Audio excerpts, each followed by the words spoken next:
ඇයි දුප්පත් උපදින්නේ? දුගීව සල්ලි නැතුව ආර්ථික හයියක් නැතුව උපදින්නේ ඇයි? භාග්‍යවතුන් වහන්සේ මල්ලිකා දේවියට අවධාරණය කරනවා මල්ලිකාවෙනි යම්කිසි මාගමක් යම්කිසි ස්ත්‍රියක් දානයක් දුන්නේ නැත්තම් පරිත්‍යාගශීලී නුවණ නම් සංසාර ගමනේ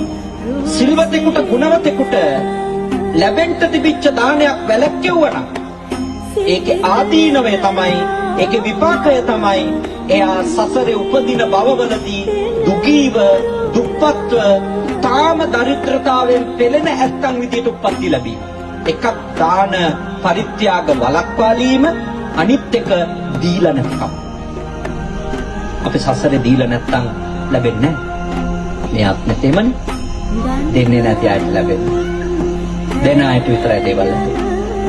පරිත්‍යාගශීලී වෙන තරමට පරිත්‍යාග හම්බෙන්නේ